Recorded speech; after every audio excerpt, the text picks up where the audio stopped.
জননী আমাদের ঘরে দরজার কাছে যদি কেউ এসে দাঁড়ায়, সিনেমার আওয়াজ পায়, সিরিয়াল দেখার শব্দ পায়, আল্লাহর কোরআন তেলাওয়াতের শব্দ পায় না, আমার জননী মায়েরা পৃথিবীর জমিনে বেশি বেশি করে যে ঘরে আল্লাহর কোরআন তেলাওয়াত হয়, আল্লাহ পাক ওই ঘরে রহমত বর্ষণ করে দেয়।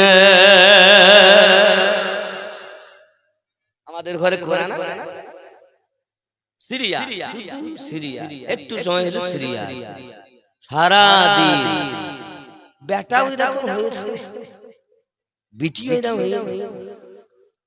আমার আব্বা আমার মা ভালো করে বুঝুন, ঘরের ভিতরটাকে আপনারা মরুভূমি ময়দান বানাবেন না, ঘরটাকে আপনারা আবাদ করুন, প্রেমের আবাদ করুন, ঘরে আপনি তালিম দিন, নিজেও তালিম গ্রহণ করুন, আল্লাহর কোরআন তেলাওয়াত করুন। যাই হোক না কেন বাবা ওমর রাদিয়াল্লাহু তাআলা আনহু দরজার সম্মুখে যখন শুনতেছেন আল্লাহ পাকের কোরআন তেলাওয়াত, এখন আপনার দরজায় আওয়াজ দিয়েছেন, আব্বা আমার আওয়াজটা শোনার পরে দেখা গেল হতভম্ব হয়ে গেলেন, আশ্চর্যান্বিত হয়ে গেলে আমার ভাইয়েরা, এই যুবকেরা আমার, তিনি মক্কা নগরীর একজন বীর পুরুষ যোদ্ধা, তিনি আপনার নাঙ্গা তলোয়ার নিয়ে ঘোরাফেরা করতেন বাবা, খুব রাগান্বিত ছিলেন তিনি, এক জাতি মানুষ ছিলেন, যাহা বলতেন তাই করতেন। যেমন দেখুন অনেক বাচ্চা অনেক ছেলে আছে বাবা, যা বলে তাই করে, এমন রাগ তাদের বাবা, যা ইচ্ছা এটা দিতেই হবে, খাওয়া দাওয়া বন্ধ।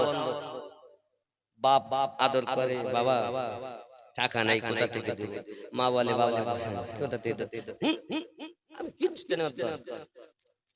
এক বই ফারুক আজম রাদিয়াল্লাহু তাআলা আনহু এরকমই ছিলেন তৎকালীন, ইসলাম গ্রহণ করার পর পরিবর্তন হয়েছেন, কিন্তু প্রথমে এরকমই ছিলেন।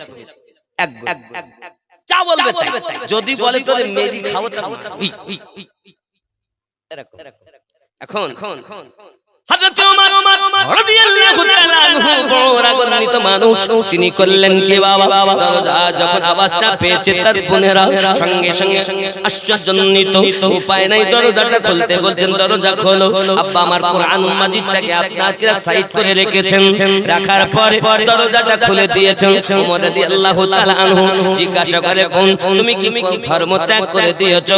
এ বাবাজি আমার, এমন সময়তে আপনার কিনা? উনি বলছেন না, আমরা ধর্ম ত্যাগ করব কেন, আমরা তো সঠিক ধর্মতে আছি।